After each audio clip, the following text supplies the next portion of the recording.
Hello and welcome to my video. In this video we going to learn how to stop Skype from starting automatically in Windows 10.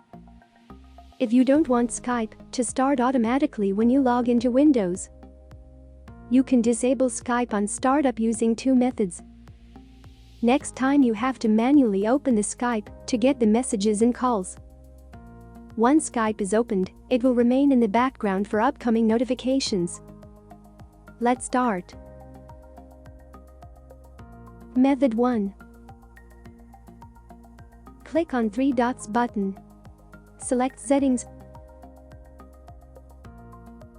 Click on General.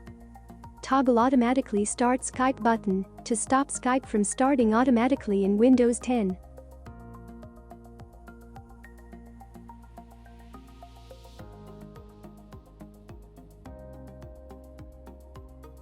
Method 2.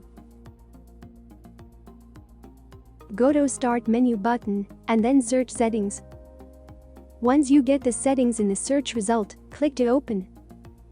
Click on Apps and then Startup.